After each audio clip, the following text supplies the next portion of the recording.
बिस्मिल्लाहिर्रहमानिर्रहीम। अस्सलामु अलैकुम dear students. I am professor Siddique Nawaz, अल्बान डिग्री कॉलेज खानपुर। आज हमारा लेक्चर नंबर 20 चैप्टर नंबर 2 का आखिरी आर्टिकल है। सबसे पहले हम उसमें लेक्चर नंबर 19 से रिलेटेड MCQs डिस्कस करेंगे। पहला MCQ था the most common laboratory example of solvent extraction is, इसका राइट ऑप्शन है ईथर। ईथर एक्सट्रैक्शन ज़्यादा इम्पॉर्टेंट, ज़्यादा यूज़ होने वाली सॉल्वेंट एक्सट्रैक्शन की एक एग्जांपल है, टेक्निक है कि वह ईथर एक वोलाटाइल सॉल्वेंट है। जब हम ईथर सेकंड सॉल्वेंट के तौर पर इस्तेमाल करते हैं और सोल्यूट को किसी सोल्यूशन में से एक्सट्रैक्ट करके कर लेते हैं तो ईथर ईजिली एवेपोरेट हो जाता है, जिससे हमारा सोल्यूट जो होता है प्योर कंपाउंड की फॉर्म में सेपरेट हो सकता है। तो इस वक्त इस फर्स्ट क्वेश्चन का जो आंसर है वो है alpha, ether extraction. A solute distributes itself between two immiscible liquid in a constant ratio of concentration, irrespective of the amount of solute added. This statement is known as alpha distribution law या partition law, ये हम पढ़ चुके हैं।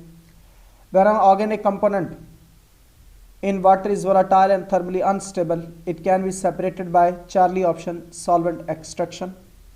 Iodine dissolved in water in presence of potassium iodide due to the formation of triiodide ion. Charlie option right. Solvent extraction is an equilibrium process and is controlled by distribution law.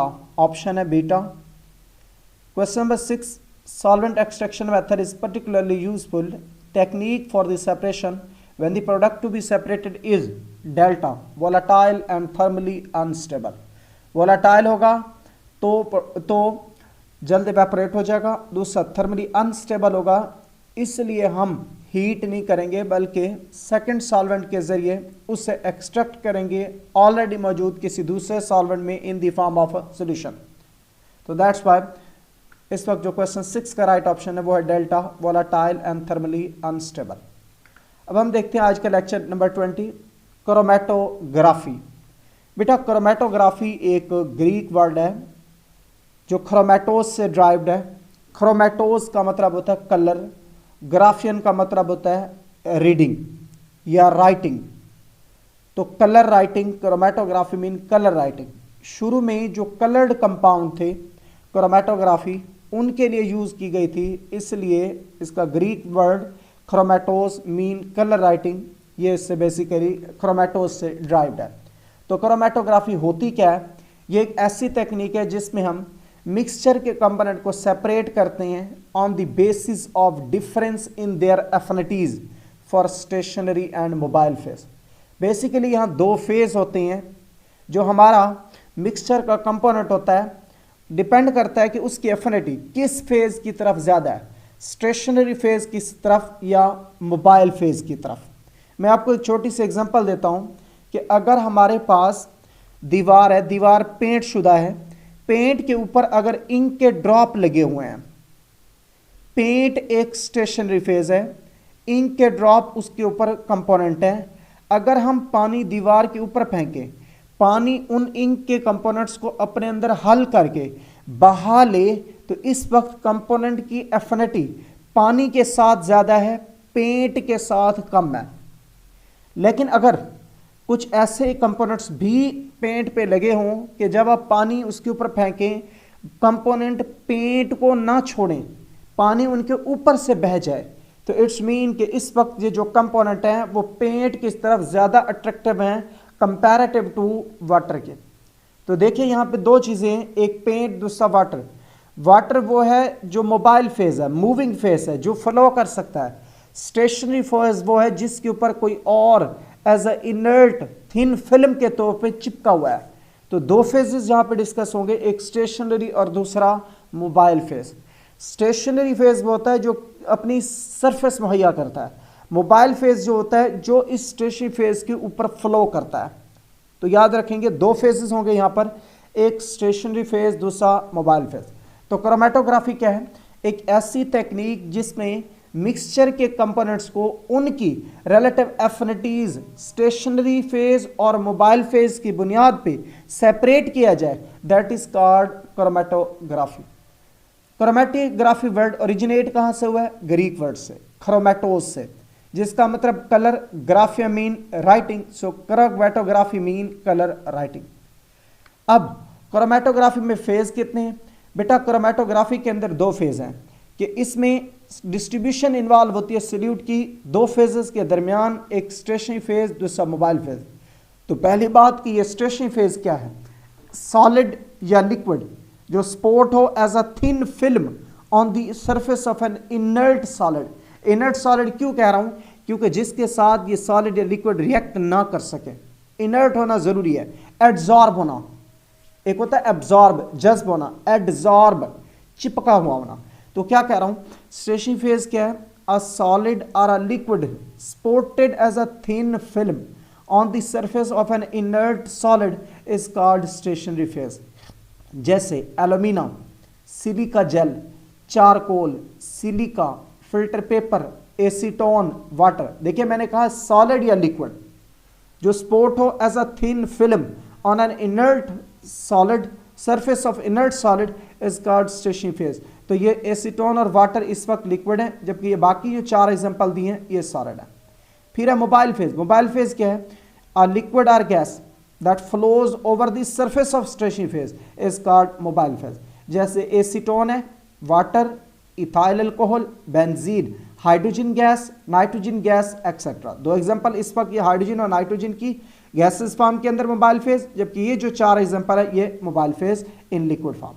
अब इसका chromatography का principal क्या है? Distribution coefficient इसे control करता है। तो कह रहा हूं मैं क्रोमैटोग्राफी में सब्सटेंसेस सेपरेट होते हैं due to their relative affinities for the stationary and mobile phase. Distribution of component of a mixture between the two phases is explained, is governed, is controlled by the distribution coefficient. Coefficient क्या है? किसकी equal है? Concentration of component in mobile phase divided by concentration of the component in stationary phase. अब बात को समझिएगा, यहाँ दो पॉसिबिलिटीज हैं। अगर K की वैल्यू ज्यादा हो तो concentration of component mobile phase में ज्यादा होगा, concentration of component stationary phase में कम होगा, तो हमारा कंपोनेंट इजीली सेपरेट हो जाएगा। तो इस जबकि अगर K की वैल्यू थोड़ी है, concentration of component mobile phase में कम होगा, concentration of that component stationary phase में ज्यादा होगा। इट्स मीन कि हमारे कंपोनेंट की एफिनिटी स्टेशनरी फेज के लिए ज्यादा है, मोबाइल फेज के लिए कम है। तो स्टेशनरी फेज के ऊपर से मोबाइल फेज जब फ्लो करेगा तो कंपोनेंट स्टेशनरी फेज को नहीं छोड़ेगा, बस मोबाइल फेज उसके ऊपर से फ्लो कर जाएगा। तो नीचे दो जो वेज थे, दो पॉसिबिलिटीज जो थी वो बताई गई हैं कि there are two possibilities for the value of K. Smaller value of K क्या है? The component of a mixture with small value of K mostly remains in the stationary phase and mobile phase flows over it. जबकि greater value of K क्या है कि the component with the greater value of K largely remains dissolved in the mobile phase and passes over the stationary phase quickly. ये mobile phase stationary phase से उस component को लेकर अपनी तरफ फ्लो करेगा, अपने साथ फ्लो करेगा। फिर है बेटा types of chromatography on the basis of stationary phase. Chromatography की दो टाइप्स हैं स्टेशनरी फेज की बुनियाद पे, एक है एड्सॉर्प्शन क्रोमैटोग्राफी, दूसरी है पार्टीशन क्रोमैटोग्राफी। तो एड्सॉर्प्शन क्रोमैटोग्राफी क्या है? क्रोमैटोग्राफी जिसमें स्टेशनरी फेज सॉलिड हो उसे हम कहेंगे एड्सॉर्प्शन क्रोमैटोग्राफी। इसके अंदर सब्सटेंसेस लीव करेगा मोबाइल फेज को और एड्सॉर्ब हो जाएगा on the surface of stationary phase, जैसे thin layer chromatography, column chromatography etcetera. जबकि दूसरे नंबर पे ये टाइप्स हैं बेटा दो, ये हम कॉमन लेबोरेटरी के अंदर इस्तेमाल करते हैं। पार्टीशन क्रोमैटोग्राफी, क्रोमैटोग्राफी जिसके अंदर स्टेशनरी फेज लिक्विड होगा उसे हम कहेंगे पार्टीशन क्रोमैटोग्राफी, और इसके अंदर जो सब्सटेंस होता है सेपरेट होने के लिए वो डिस्ट्रीब्यूट होता है थ्रू आउट बोथ स्टेशनरी और मोबाइल फेज। वो अपने आप को डिस्ट्रीब्यूट स्टेशनरी फेज के साथ भी करता है और मोबाइल फेज के साथ भी करता है, जैसे paper chromatography, gas liquid chromatography etcetera. अब पहले हम डिस्कस कर लेते हैं पेपर क्रोमैटोग्राफी को। ये पार्टीशन क्रोमैटोग्राफी की टाइप है। ये ऐसी तकनीक है जिसमें स्टेशनरी फेज लिक्विड होता है से वाटर, और ये एड्सॉर्ब होता है as a thin film on paper, और मोबाइल फेज जो होता है यूजुअली वो होता है ऑर्गेनिक लिक्विड। इसका मतलब पेपर क्रोमैटोग्राफी एक टाइप ऑफ पार्टीशन क्रोमैटोग्राफी है जिसमें स्टेशनरी फेज लिक्विड होता है जो एड्सॉर्ब होता है as a thin film on the paper, जबकि मोबाइल फेज क्या होता है यूजुअली ऑर्गेनिक लिक्विड। जो एड्सॉर्ब वाटर है thin as a thin film on filter paper, वो इमिसिबल लिक्विड होता है टूवर्ड मोबाइल फेज जो फ्लो करता है ओवर द पेपर। अब टाइप्स ऑफ पेपर क्रोमेटोग्राफी तीन है on the basis of direction of movement of mobile phase. एक है असेंडिंग पेपर क्रोमेटोग्राफी, दूसरा है डिसेंडिंग पेपर क्रोमेटोग्राफी, और तीसरा है रेडियल क्रोमेटोग्राफी या सर्कुलर पेपर क्रोमेटोग्राफी। तो पहले असेंडिंग, असेंडिंग का मतलब होता है इंक्रीजिंग ऑर्डर, इंक्रीजिंग होता है लोअर से हायर। इसका मतलब अगर मोबाइल फेज मूव करे अपवर्ड अगेंस्ट द ग्रेविटी तो इसे हम कहेंगे असेंडिंग पेपर क्रोमेटोग्राफी। जैसे ये देखें, ये हमारा फिल्टर पेपर है, ये स्टार्ट लाइन है, बेस लाइन है जिसके ऊपर हमने सैंपल लगाया हुआ है, तो सॉल्वेंट हमारा मूव करता है अपवर्ड अगेंस्ट द ग्रेविटी। जैसे ये देखें टाइम 0 है, ये हमने सैंपल स्पॉट लगाए हुए हैं, ये हमारी बेस लाइन है। अब 10 मिनट की या 3 घंटे के बाद अमूमन 3 घंटे 2.5-3 घंटे लग जाते हैं, तो ये कंपोनेंट हमारे अपवर्ड मूव करते गए along with the mobile phase. तो मोबाइल फेज अपवर्ड मूव किया गया, करता गया, तो इससे हम ये क्या कहेंगे, असेंडिंग पेपर क्रोमेटोग्राफी। दूसरे नंबर पे डिसेंडिंग पेपर क्रोमेटोग्राफी। डिसेंडिंग का मतलब होता है डिक्रीजिंग ऑर्डर, यानी हायर टू लोअर। तो मोबाइल फेज इस केस में मूव करता है downward toward the gravity, toward the gravity. ये देखिए इसके अंदर क्या है, ये क्रोमेटोग्राफिक टैंक है, ये ऊपर कवर है, इसके अंदर ये है ट्रफ जो कंटेन करेगा सॉल्वेंट, इसके अंदर पेपर को डिप किया गया और स्पॉट लाइन है, इसके ऊपर सॉल्वेंट मूव करेगा डाउनवर्ड यानी टूवर्ड द ग्रेविटी। जबकि तीसरे नंबर पे है रेडियल पेपर क्रोमेटोग्राफी। इसके अंदर मोबाइल फेज मूव करता है सर्कुलर फैशन के अंदर। ये क्या होता है कि हम सेंटर में एक स्मॉल होल करते हैं जिसके अंदर कॉटन विक जो होती है वो डालते हैं और उसे डिप कर देते हैं नीचे सॉल्वेंट के अंदर। जरा आप इसको देखेंगे, ये हमारे पास ये पैट्री डिश है, ये पैट्री डिश के ऊपर कवरिंग है, नीचे इसके अंदर ये सबसे नीचे ये सॉल्वेंट पड़ा है, ये हमारा फिल्टर पेपर है विद विक, विक ये इस सॉल्वेंट के अंदर डिप है।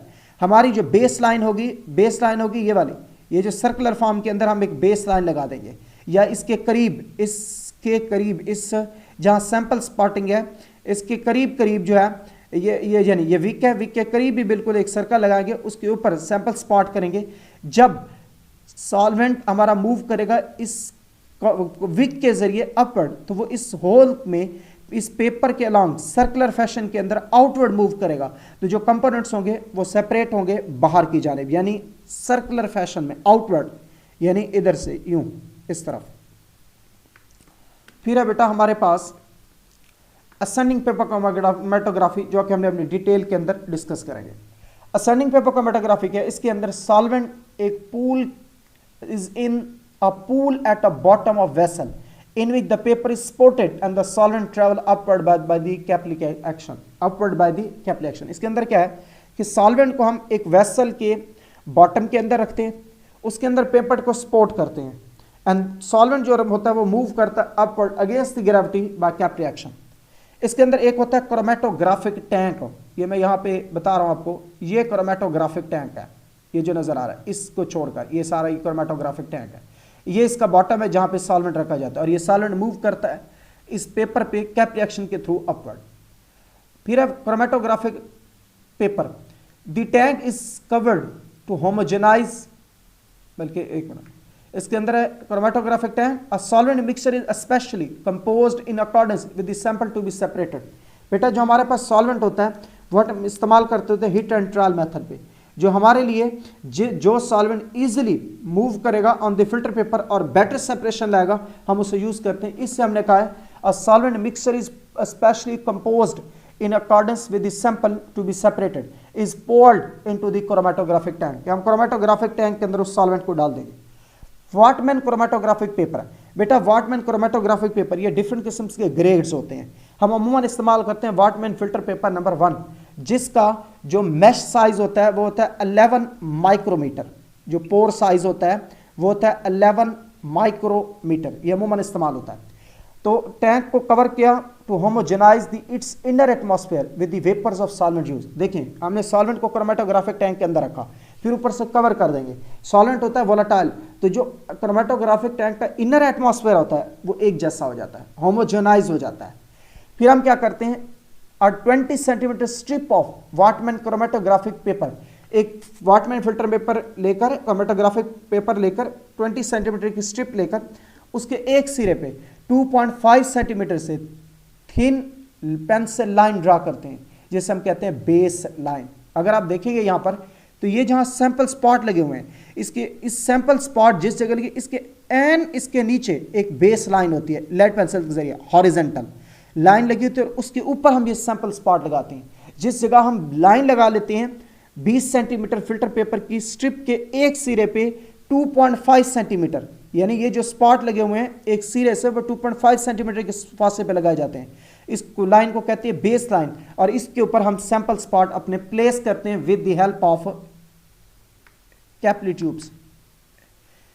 फिर है बेटा identification of component. A point is spotted on the pencil line, वो ये मैंने आपको बताया base line, with the sample mixture solution to facilitate the identification of component of a mixture, spot of the known compound may also be placed together. लेकिन हम क्या करें, अगर हम 3 इंक्स ले लें, रेड, ब्लू और ग्रीन, ये 3 तो प्योर इंक हो गई ना, एक हम ले लेंगे वाइल लेकर उसके अंदर रेड, ब्लू और ग्रीन तीनों इंक्स को मिक्स कर लेंगे, तो ये 3 इंक्स का मिक्सचर हो गया। इसका मतलब टोटल स्पॉट हमारे 4 होंगे, रेड, ब्लू और ग्रीन। हम जो बेस लाइन लगाएंगे उनके ऊपर 4 स्पॉट लगाएंगे, डॉट लगाएंगे लेड पेंसिल से, फिर उनके नीचे लिख लेंगे कि रेड, ब्लू, ग्रीन और मिक्सचर।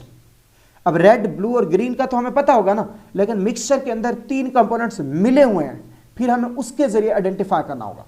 तो आइडेंटिफिकेशन क्या है, a point is separated spotted on the pencil line with the sample mixture solution to facilitate identification of component of a mixture, spot of known compound may also be placed alongside. फिर suspending the paper, paper को लटकाएंगे।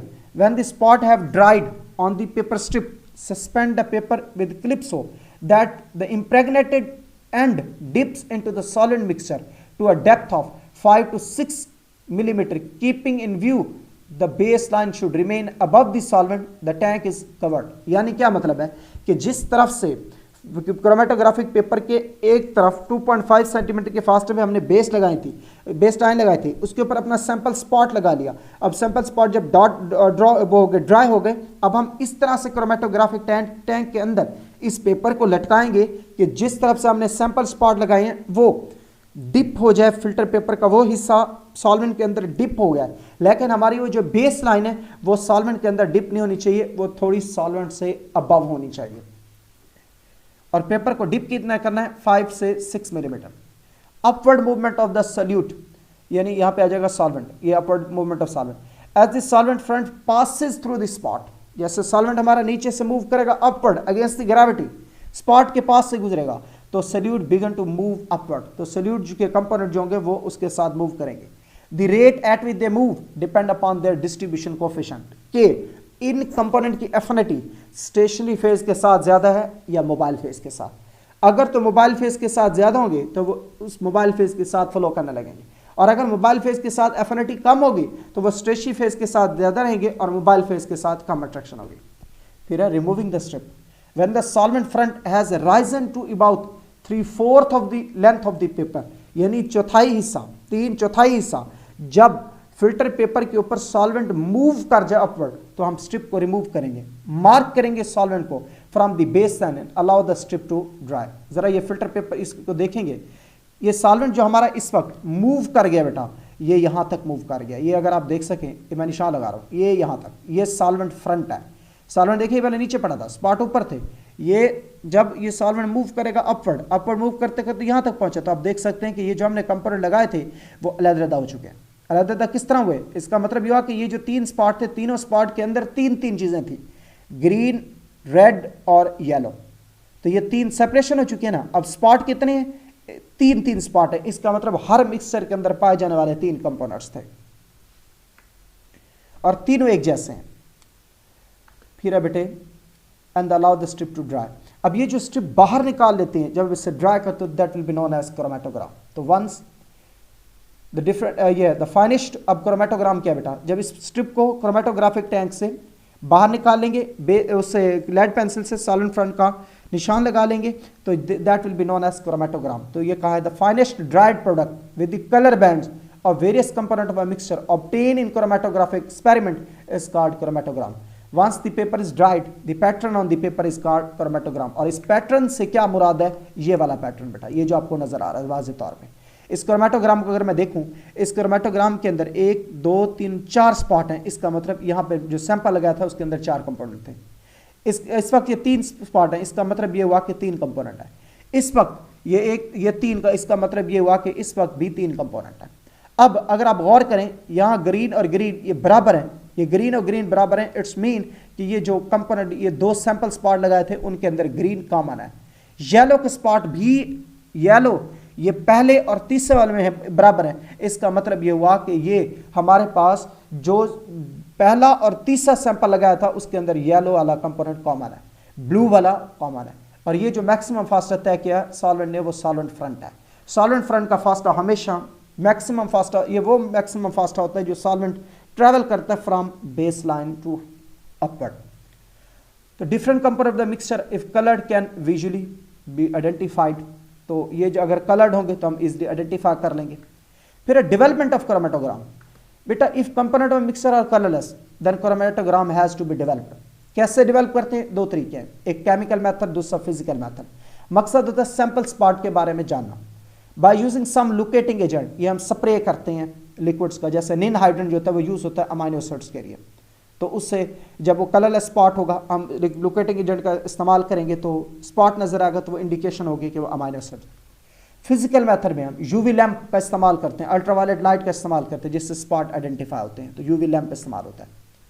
फिर बेटा एक retardation factor. हर component का chromatography के अंदर एक retardation factor होता है। तो इसको क्या कहते हैं? It is the ratio of distance travelled by component from the original spot to the distance travelled by the solvent from the original spot. जो हमारी बेस लाइन होती है, जहां हम स्पॉट लगाते हैं, सैंपल स्पॉट लगाते हैं, that will be known as base line as well as original spot line.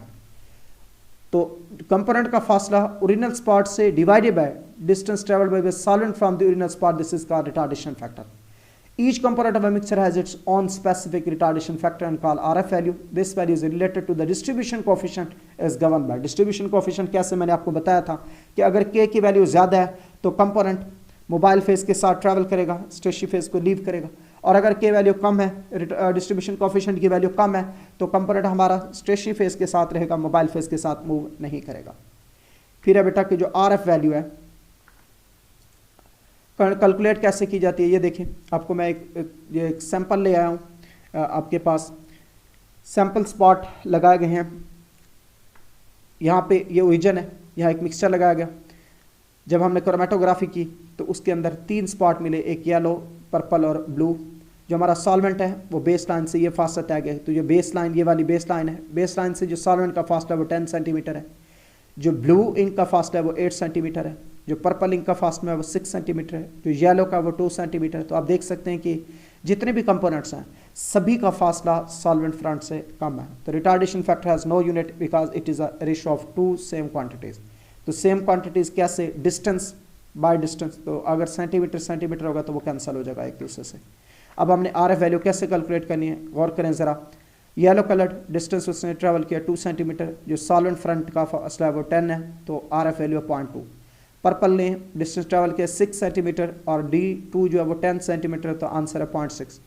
Blue 8 distance travelled bye blue component, जबकि D2 क्या distance travelled bye solvent from the base line, तो 10, तो answer है जी 0.8। ये RF value. RF value हमेशा 1 से कम होती है, हमेशा 1 से कम होती है। फिर है बेटा हमारे पास यूजेस ऑफ क्रोमेटोग्राफी। ये टेक्निक जो है क्रोमेटोग्राफी की यूज़फुल है ऑर्गेनिक सिंथेसिस में। हम प्रोडक्ट्स की सेपरेशन करते हैं, आइसोलेशन करते हैं और प्योरीफिकेशन करते हैं। सेपरेशन कैसे की? हम एक कॉलम क्रोमेटोग्राफी करते हैं। कॉलम क्रोमेटोग्राफी के अंदर क्या होता है कि जो हमारा सैंपल मिक्सचर होता है उसके अंदर कंपोनेंट मोबाइल फेज के साथ अपने आप को डिस्ट्रीब्यूट करते रहते हैं मोबाइल फेज के साथ, तो हम अलग-अलग ऐसा अलग कर लेते हैं, तो सेपरेशन हो जाती है। आइसोलेट कैसे करते हैं कि हमने एक कंपोनेंट को अलग कर लिया बाय यूजिंग सॉल्वेंट, कि हम सॉल्वेंट मूव यूज़ करते रहते हैं। सॉल्वेंट कॉलम क्रोमेटोग्राफी के अंदर कंपोनेंट्स को लेके ट्रैवल करता है, जिससे वो सेपरेट हो जाता है। तो मीन के ये जो टेक्निक है क्रोमेटोग्राफी की यूज़ होती है सेपरेशन, आइसोलेशन और प्योरीफिकेशन के लिए।